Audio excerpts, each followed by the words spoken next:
Friends, வணக்கம். Welcome to bio blog. பயோகெமிஸ்ட்ரியோட previous year கொஸ்டினை பார்க்குறதுக்கு முன்னாடி இங்கே பழைய சிலபஸையும் நியூ சிலபஸையும் தந்திருக்கிறேன். நான் வழக்கமாக சொல்கிற மாதிரி இங்கே பெருசாக எந்த மாற்றமும் இல்லை. ஸோ ஸ்ட்ரைட்டாக நம்ம ப்ரீவியஸ் இயர் கொஸ்டினை பார்க்கலாம். முதலாவதா 2013 பிஜிடிஆர்பி எக்ஸாமில் பயோகெமிஸ்ட்ரியில இருந்து என்னென்ன கொஸ்டின்ஸ் கேட்டிருக்காங்க அப்படிங்கிறத பார்த்துடலாம். முதல் கேள்வியே உங்களுக்கு லிப்பிட்ல இருந்து கேட்டிருக்கிறாங்க. ஒரு லிப்பிட்னா என்ன அப்படின்னு உங்களுக்கு புரிஞ்சிருந்தா இந்த கேள்வியை உங்களால எளிமையா ஆன்சர் பண்ண முடியும். ஒரு லிப்பிட்னா என்னங்கிறத இங்க நான் ரொம்ப ஈஸியா உங்களுக்கு சொல்றேன், கவனிச்சுக்கோங்க. கிளிசரால் மற்றும் ஃபேட்டி ஆசிட் அப்படிங்கிற இந்த ரெண்டு மூலக்கூறுகள் இணைஞ்ச ஒரு பயோமாலிகுலை தான் நம்ம லிப்பிட் அப்படின்னு சொல்றோம். இதுதான் ஒரு சிம்பிள் லிப்பிட், அதாவது எளிமையான லிப்பிட். இங்க கொடுத்திருக்கிற கேள்வியை பாருங்க.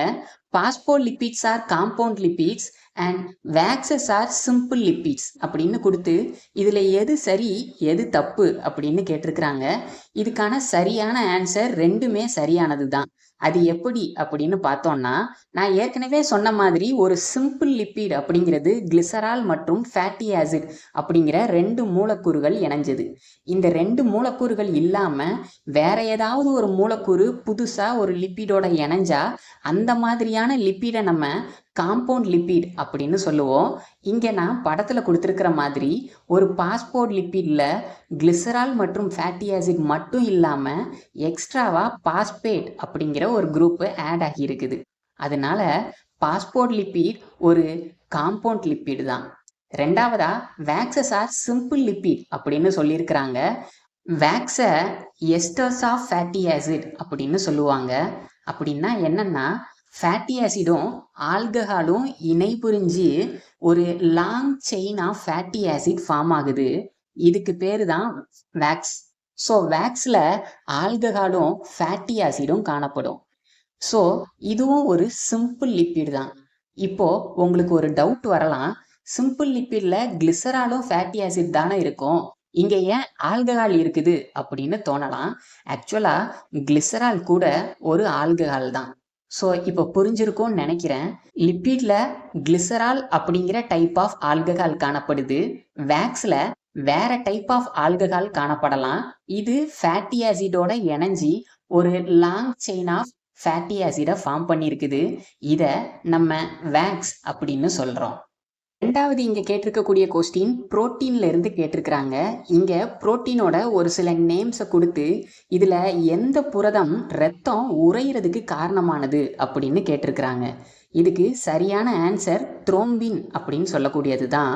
இந்த த்ரோம்பின் அப்படிங்கிற புரதம் தான் ரத்தத்தில் காணப்படக்கூடிய ஃபைப்ரினோஜனை ஃபைப்ரினா கன்வெர்ட் பண்ணுது. இந்த ஃபைப்ரின் ரத்தத்தை ஒரு வலை மாதிரி உருவாக்கி அது உறையிறதுக்கு காரணமா இருக்குது. ஸோ இந்த கேள்விக்கு சரியான ஆன்சர் த்ரோம்பின் அப்படிங்கிறது தான். மூணாவதா நமக்கு கேட்டிருக்கக்கூடிய இந்த கொஸ்டின் அமினோ ஆசிட்ல இருந்து கேட்டிருக்கிறாங்க. ஸ்விட்டர் அயான் அப்படிங்கிறது என்ன அப்படின்னு கேட்டிருக்கிறாங்க. நேர்மின் சுமையும் எதிர்மின் சுமையும் சமமா ஒரே மூலக்கூறுல காணப்படும் போது அந்த மூலக்கூறுக்கு எந்த ஒரு மின் சுமையும் இருக்காது. அந்த சமயத்துல அந்த மூலக்கூறை நம்ம ஸ்விட்டர் அயான் அப்படின்னு சொல்றாங்க. உங்களுக்கு புரிகிற மாதிரி சொல்லணும் அப்படின்னா, உதாரணமாக ஒரு அமினோ ஆசிட் எடுத்துக்கோங்க. ஒரு அமினோ ஆசிட்ல அமினோ குரூப்பும் கார்பாக்சைல் குரூப்பும் காணப்படுது. ஒரு கார்பாக்சைல் குரூப் நேர்மின் சுமை கொண்டது, அமினோ குரூப் எதிர்மின் சுமை கொண்டது. இந்த ரெண்டு குரூப்பும் ஒரே அமினோ ஆசிட்ல காணப்படும் போது அந்த அமினோ ஆசிட் மூலக்கூறுக்கு எந்த மின் சுமையும் இருக்காது. ஏன்னா பிளஸும் மைனஸும் சமமான அளவுல காணப்படுறதுனால. இந்த மாதிரி சமயத்துல இந்த மூலக்கூறைத்தான் நம்ம ஸ்விட்டர் அயான் அப்படின்னு சொல்றோம். அடுத்ததா என்சைம் பகுதியில இருந்து கேள்வி கேட்டிருக்கிறாங்க. இது ரொம்பவே உங்களுக்கு பரிச்சயமான பகுதி தான். லாக் அண்ட் கீ ஹைப்போதீசிஸை ப்ரொப்போஸ் பண்ணது யாரு அப்படின்னு கேட்டிருக்கிறாங்க. இதுக்கு சரியான ஆன்சர் எமில் ஃபிஷர் அப்படிங்கிறது தான். அடுத்ததா 2015 டிஆர்பி எக்ஸாம்ல என்னென்ன கேள்வி கேட்டிருக்கிறாங்க அப்படிங்கிறத பார்த்துடலாம். நியூக்ளிக் ஆசிட் அப்படிங்கிற பகுதியில இருந்து இந்த கேள்வி கேட்டிருக்கிறாங்க. ஒரு நியூக்ளியோடைடு அப்படின்னா என்ன அப்படிங்கிறது தான் கேள்வி. நம்ம எல்லாருக்கும் தெரிஞ்ச மாதிரி nitrogen base, sugar and phosphate இந்த மூணும் இணைஞ்ச ஒரு மூலக்கூறை தான் நம்ம நியூக்ளியோடைடு அப்படின்னு சொல்லுவோம். இங்க பாருங்க, அதே கேள்விதான் மறுபடியும் கேட்டிருக்கிறாங்க. ஒரே எக்ஸாம்ல ஒரே கேள்வியை 2 தடவை கேட்டிருக்கிறாங்க. கார்போஹைட்ரேட்ல இருந்து நமக்கு கொடுத்துருக்கக்கூடிய 3வது கொஸ்டின், இவங்க ஒரு ஸ்டேட்மெண்ட் தந்து அந்த ஸ்டேட்மெண்ட்டுக்கு சரியான எக்ஸ்பிளனேஷன் கேட்டிருக்கிறாங்க. இவங்க கொடுத்துருக்கக்கூடிய ஸ்டேட்மெண்ட், சுகர்ஸ்ல நிறைய ஸ்டீரியோ ஐசோமர்ஸ் காணப்படுது அப்படின்னு சொல்றாங்க. இந்த ஸ்டீரியோ ஐசோமர் அப்படின்னா என்னங்கிறத நம்ம பார்த்துடலாம். உங்களோட லெஃப்ட் ஹேண்டை ஒரு கண்ணாடி முன்னாடி வச்சிங்கன்னா, அந்த கண்ணாடியில் தோன்றக்கூடிய பிம்பம் உங்களோட ரைட் ஹேண்ட் மாதிரி தெரியும். இப்போ இந்த கண்ணாடியில் தோன்றக்கூடிய பிம்பத்தையும் உங்களோட உண்மையான கையையும் ஒன்றுக்கு மேலே ஒன்று வச்சு பொருத்தி பார்த்துருந்தீங்கன்னா, அது ஒன்னோட ஒன்று பொருந்தாது. இதைத்தான் ஸ்டீரியோ ஐசோமர் அப்படின்னு சொல்கிறாங்க. ஃபார் எக்ஸாம்பிள், இங்கே கீழே ஒரு குளுக்கோஸோட டயக்ராம் கொடுத்துருக்குறோம். இந்த குளுக்கோஸோட மிரர் இமேஜும் தந்திருக்கிறோம். இந்த குளுக்கோஸ் அண்ட் இதோட மிரர் இமேஜ், இது ரெண்டையும் ஒன்றுக்கு மேலே ஒன்று பொருத்தி பார்த்தோன்னா ரெண்டும் ஒன்னோட ஒன்று பொருந்தாது. இதுக்கு ஸ்டீரியோ ஐசோமர் அப்படின்னு பேர். இதுக்கு சரியான எக்ஸ்பிளனேஷன் இவங்க தந்திருக்கிற மாதிரி, ஒரு ஸ்டீரியோ ஐசோமர் ஒரு மூலக்கூறில் காணப்படுறதுக்கு காரணம் அங்கே நிறையா கைரல் கார்பன் இருக்கிறதுனால. ஒரு கைரல் கார்பன் அப்படின்னா என்னன்னா, ஒரு கார்பன் மூலக்கூறோட 4 வித்தியாசமான மூலக்கூறுகள் இணைஞ்சு காணப்பட்டுச்சுன்னா அந்த கார்பனை கைரல் கார்பன்னு சொல்றோம். இந்த பிக்சரை பாருங்க, இதுல 4 வித்தியாசமான மூலக்கூறுகள் இந்த கார்பனோட இணைஞ்சிருக்கு. இதே போலத்தான் இந்த குளுக்கோஸ்லயும் 4 வித்தியாசமான மூலக்கூறுகள் இணைஞ்சிருக்கும். அதனால இந்த கார்பனை கைரல் கார்பன்னு சொல்றாங்க. இந்த கைரல் கார்பன் தான் இந்த குளுக்கோஸ்க்கு ஸ்டீரியோ ஐசோமெரிக் நேச்சரை தருது. இந்த ஸ்டேட்மெண்ட்டுக்கு சரியான explanation contains several asymmetrical carbon atom அப்படிங்கிறது தான். அடுத்ததா இங்க கேட்டிருக்கக்கூடிய கொஸ்டின் புரதம், அதாவது புரோட்டீன்ல இருந்து கேட்டிருக்கிறாங்க. புரோட்டீனோட ஸ்ட்ரக்சரை பொறுத்த வரைக்கும் முதல்ல உருவாகக்கூடிய புரோட்டீனை முதல் நிலை புரதம் அப்படின்னு சொல்லுவோம். இந்த முதல் நிலை புரதத்துல பெப்டைட் பாண்ட் மட்டும்தான் காணப்படும். இது ஒரு லீனியர் செயினா இருக்கும். இந்த புரதத்துல இருக்கக்கூடிய அமினோ அமிலங்கள் ஒன்னோட ஒன்று ரியாக்ட் ஆகும்போது இங்க மென்மேலும் நிறைய பிணைப்புகள் உருவாகுது. இந்த பிணைப்புகள் மூலமா முதல் நிலை புரதம் 2ஆம் நிலை புரதமாகவும், 2ஆம் நிலை 3ஆம் நிலையாகவும், 3ஆம் நிலை 4ஆம் நிலையாகவும் மாறும். இந்த 4ஆம் நிலை புரதத்தை தான் ஒரு முழுமையான புரதம் அப்படின்னு சொல்லுவோம். இங்க நமக்கு கேட்டிருக்கிற கேள்வியில ஒரு 3ஆம் நிலை புரதத்துல எந்த மாதிரியான பிணைப்புகள் காணப்படுது அப்படின்னு கேட்டிருக்கிறாங்க. அதுக்கு சரியான ஆன்சர் நான் இங்க தந்திருக்கிற மாதிரியே ஹைட்ரோபோபிக் பிணைப்பு, ஹைட்ரஜன் பிணைப்பு, அயானிக் பிணைப்பு மற்றும் டைசல்ஃபேட் பிணைப்பு அப்படிங்கிறது தான். கார்போஹைட்ரேட்ல இருந்து இங்க கேட்டிருக்கக்கூடிய அடுத்த கொஸ்டின்ல மோனோசாக்ரைட்ஸ் எல்லாம் ரெடியூஸ் ஆகக்கூடிய நேச்சர்ல தான் இருக்கும் அப்படின்னு ஒரு ஸ்டேட்மெண்ட் கொடுத்துருக்காங்க. இதுக்கு சரியான எக்ஸ்பிளனேஷன் என்ன அப்படின்னு கேட்டிருக்கிறாங்க. ஆமா, மோனோசாக்ரைட்ஸ் எல்லாமே ரெடியூசிங் சுகர் தான். காரணம், இங்க நான் கீழே தந்திருக்கிற மாதிரி குளுக்கோஸ், மேனோஸ், ஃப்ரக்டோஸ் இது எல்லாமே ஒரு மோனோசாக்ரைட். இந்த குளுக்கோஸ் மற்றும் மேனோஸ்ல பாத்தீங்கன்னா அதோட முதல் கார்பன்ல ஆல்டோஸ் அப்படின்னு சொல்லக்கூடிய ஒரு குரூப் காணப்படுது. மற்றும் ஃப்ரக்டோஸ்ல அதோட 2வது கார்பன்ல கீட்டோன் அப்படின்னு சொல்லக்கூடிய ஒரு குரூப் காணப்படுது. எந்த ஒரு சுகர்ல ஆல்டோஸ் மற்றும் கீட்டோ சுகர் எந்த பிணைப்பும் இல்லாம ஃப்ரீயா காணப்படுதோ அப்போ அதை நம்ம ரெடியூசிங் சுகர் அப்படின்னு சொல்லுவோம். புரோட்டீன்ல இருந்து நமக்கு அடுத்த கேள்வி கேட்டிருக்கிறாங்க. கீழே இருக்கிற எந்த ரியேஜென்ட்டை பயன்படுத்தி ஒரு சாம்பிள்ல புரோட்டீன் இருக்கா இல்லையாங்கிறத டிடெக்ட் பண்ண முடியும் அப்படின்னு கேட்டிருக்கிறாங்க. இதுக்கு சரியான ஆன்சர் பையூரட் ரியேஜென்ட் அப்படிங்கிறது தான். புரோட்டீனை கன்ஃபார்ம் பண்ணுறதுக்கான கன்ஃபர்மேட்டரி டெஸ்ட் பையூரட் டெஸ்ட் தான். இங்கே பையூரட் ரியேஜென்ட்டை பயன்படுத்தி ஒரு சாம்பிளில் இருக்கக்கூடிய பெப்டைட் பாண்டை டிடெக்ட் பண்ணுறோம். ஒரு புரோட்டீன் பல அமினோ ஆசிட்கள் பெப்டைட் பாண்ட் மூலமாக இணைஞ்சி உருவானது தான். ஸோ பெப்டைட் பாண்டை டிடெக்ட் பண்ணுறதன் மூலமாக ஒரு சாம்பிளில் புரோட்டீன் இருக்கா இல்லையாங்கிறத நம்மளால் கண்டுபிடிக்க முடியும். அடுத்ததாக நம்ம 2017 டிஆர்பி எக்ஸாமில் பயோகெமிஸ்ட்ரியிலேருந்து என்னென்ன கொஸ்டின்ஸ் கேட்டிருக்கிறாங்க அப்படிங்கிறத பார்க்கலாம். அடுத்ததாக இங்கே நமக்கு கேட்டிருக்கிற கொஸ்டின் அமினோ ஆசிட்ல இருந்து கேட்டிருக்கிறாங்க. கீழே கொடுத்துருக்கிற எந்த amino acid heterocyclic amino acid அப்படின்னு கேட்டிருக்கிறாங்க. ஆக்சுவலாக இந்த கேள்வி அமினோ ஆசிடோட கிளாசிஃபிகேஷன்ல இருந்து கேட்டிருக்கிறாங்க. கீழே கொடுத்துருக்கிற ப்ரோலைன் அப்படிங்கிற ஆன்சர் மட்டும் இல்லாமல் ஹிஸ்டிடின், ஹைட்ராக்சி ப்ரோலைன் அப்படின்னு சொல்லக்கூடிய இது எல்லாமே ஹெட்டிரோசைக்ளிக் அமினோ ஆசிட் தான். புரோட்டீன்ல இருந்து கேட்டிருக்கக்கூடிய அடுத்த கொஸ்டின்ல ஒரு சில புரோட்டீன்ஸோட நேமை கொடுத்து அது எங்க காணப்படுது அப்படிங்கிறதோட மேட்ச் பண்ண சொல்லியிருக்கிறாங்க. இங்க நமக்கு தந்திருக்கிற ஆப்ஷன் கொலாஜன். கொலாஜன் பொதுவா மசில்ஸ்ல இருக்கக்கூடிய டெண்டான்ஸ் அப்படிங்கிறதுல காணப்படும். ரெண்டாவதா எலாஸ்டின். எலாஸ்டின் அப்படின்னு சொல்லக்கூடிய இந்த புரதம் கனெக்டிவ் டிஷ்யூல காணப்படுது. அடுத்ததா ஃபைப்ராயின் அப்படிங்கிறது சில்க் அதாவது பட்டு நூல்லையும், கெராட்டின் அப்படிங்கிறது ஹேர்லையும் காணப்படுது. அடுத்த கொஸ்டினும் புரோட்டீன்ல இருந்து தான் கேட்டிருக்கிறாங்க. பொதுவா ஒரு என்சைம் ஒரு கெமிக்கல் ரியாக்ஷனை கேட்டலைஸ் பண்ணுது, அதாவது ஸ்பீடப் பண்ணும் அப்படின்னு நம்ம படிச்சிருக்கிறோம்.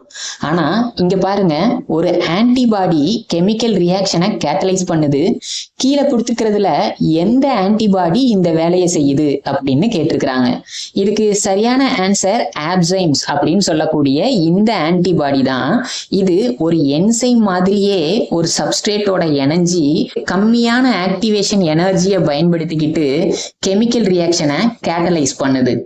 அடுத்த கேள்வியும் புரோட்டீன்ல இருந்து தான் கேட்டிருக்கிறாங்க.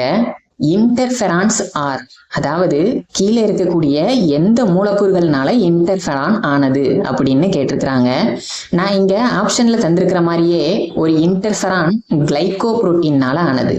ஒரு கிளைகோ புரோட்டீன்ல புரோட்டீனும் கார்போஹைட்ரேட்டும் காணப்படும். இங்க இன்டர்ஃபெரான் அப்படின்னா என்னன்னா வைரஸை கண்ட்ரோல் பண்றதுக்காக இது யூஸ் ஆகுது. இதோட நேம் இன்டர்ஃபெரான் அப்படின்னு வந்ததுக்கு காரணமே வைரஸோட ரெப்ளிகேஷன்ல இன்டர்ஃபியர் ஆகி அதை தடுத்துரும். அதனாலதான் இதுக்கு பேரு இன்டர்ஃபெரான்ஸ். அடுத்ததா நம்ம 2019 PGTRP எக்ஸாம்ல பயோகெமிஸ்ட்ரியில இருந்து என்னென்ன கொஸ்டின்ஸ் கேட்டிருக்கிறாங்க அப்படிங்கிறத பார்த்துடலாம். நியூக்ளிக் ஆசிட்ல இருந்து கேட்டிருக்கக்கூடிய இந்த கொஸ்டின்ல ஒரு செல்ல இருக்கக்கூடிய டிஎன்ஏல அடினைனும் தயமினும் சேர்ந்து 60% காணப்படுது. இதே டிஎன்ஏல சைட்டோசினோட அளவு எவ்வளவு இருக்கும் அப்படிங்கிறது தான் கொஸ்டின். இந்த கொஸ்டினுக்கு ஆன்சர் பண்றதுக்கு நமக்கு சர்காஃபோட ரூல் தெரிஞ்சிருந்தா போதும். ஒரு சர்காஃபோட ரூல் என்ன சொல்லுது அப்படின்னா, ஒரு டிஎன்ஏல அடினைன் எவ்வளவு இருக்குதோ அதே அளவுக்கு தான் தயமின் இருக்கும். அதாவது அடினைன் ஈக்குவல்ஸ் டு தயமின்.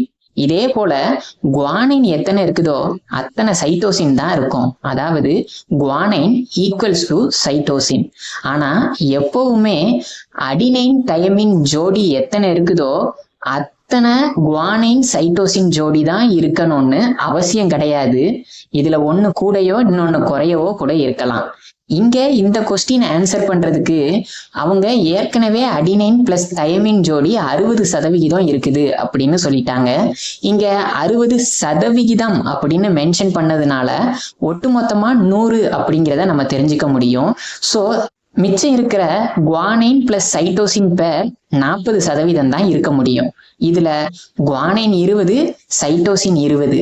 ஏன்னா guanine always equals to cytosine அப்படிங்கிறத நம்ம பார்த்தோம்.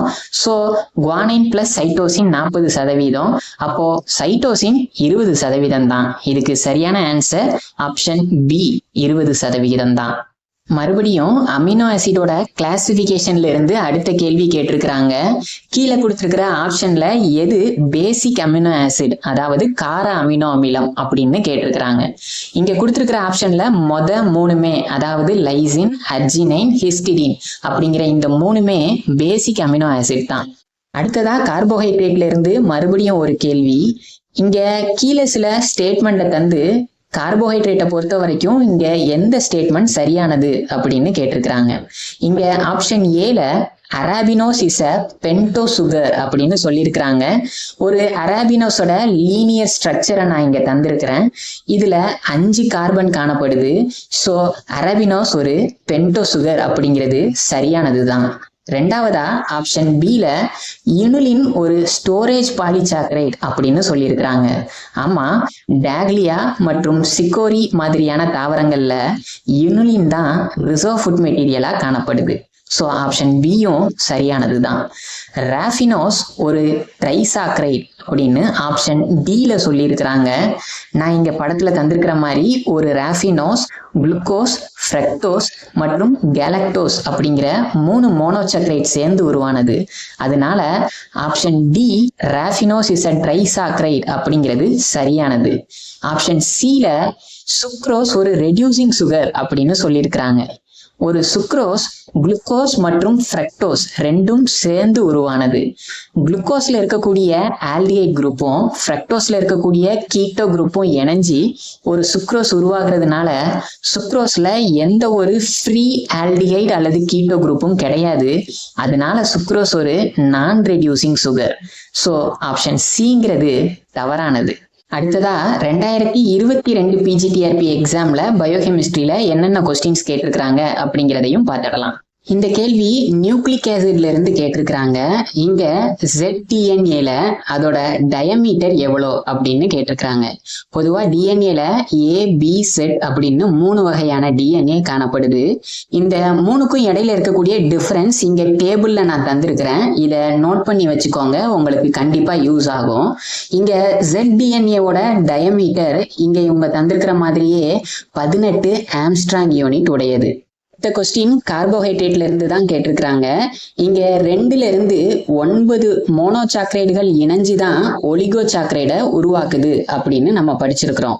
இங்க இவங்க கேட்டுக்கிற கேள்வி என்னன்னா, இங்க இணையக்கூடிய 2 மோனோசாக்ரைடுகளுக்கு இடையில எந்த வகையான பிணைப்பு ஏற்படுது அப்படின்னு கேட்டிருக்கிறாங்க. இங்க 2 மோனோசாக்ரைடுகள் கிளைகோசிடிக் பாண்ட் மூலமா இணைஞ்சுதான் ஒலிகோசாக்ரைடை உருவாக்குது. புரோட்டீன்ல இருந்து கேட்டிருக்கக்கூடிய இந்த கொஸ்டின்ல 2 அமினோ ஆசிட் பெப்டைட் பாண்ட் மூலமா இணைஞ்சி புரதத்தை உருவாக்குது அப்படின்னு நமக்கு தெரியும். இப்படி புரதம் உருவாகும் போது ஒரு பெப்டைட் பாண்ட்ல என்ன மூலக்கூறு வெளியேறுது அப்படின்னு கேட்டிருக்கிறாங்க. இதுக்கு சரியான ஆன்சர் ஒரு வாட்டர் மாலிகுல் ரிமூவ் ஆகிறதன் மூலமா தான் 2 அமினோ ஆசிடுக்கு இடையில பெப்டைட் பாண்ட் உருவாகுது. ஸோ ஆன்சர் வாட்டர் மாலிகுல் தான். பயோகெமிஸ்ட்ரியில மாடல் டெஸ்ட்டுக்கான கொஸ்டின் பேப்பர் நம்மளோட வாட்ஸ்அப் சேனல்ல போஸ்ட் பண்ணியிருக்கிறேன். வாட்ஸ்அப் சேனல்ல ஜாயின் பண்றதுக்கு டிஸ்கிரிப்ஷன்ல லிங்க் இருக்குது, அல்லது இங்க இருக்கிற QR கோடை ஸ்கேன் பண்ணியும் நீங்க ஜாயின் பண்ணிக்கலாம்.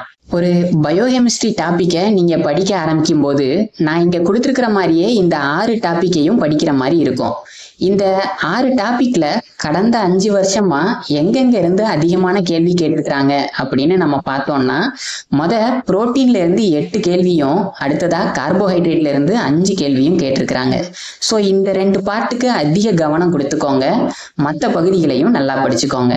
இந்த வீடியோ உங்களுக்கு பிடிச்சிருந்ததுன்னா கண்டிப்பா லைக் பண்ணுங்க. இந்த வீடியோவை உங்களோட ஃப்ரெண்ட்ஸுக்கு ஷேர் பண்ணுங்க. பெரும்பாலானோர் இன்னும் சப்ஸ்கிரைப் பண்ணாமலே பார்க்குறீங்க. தொடர்ச்சியா பிஜிடிஆர்பி பாட்னி சம்பந்தமான வீடியோவுக்கு இந்த சேனலை சப்ஸ்கிரைப் பண்ணிக்கோங்க. தேங்க்யூ.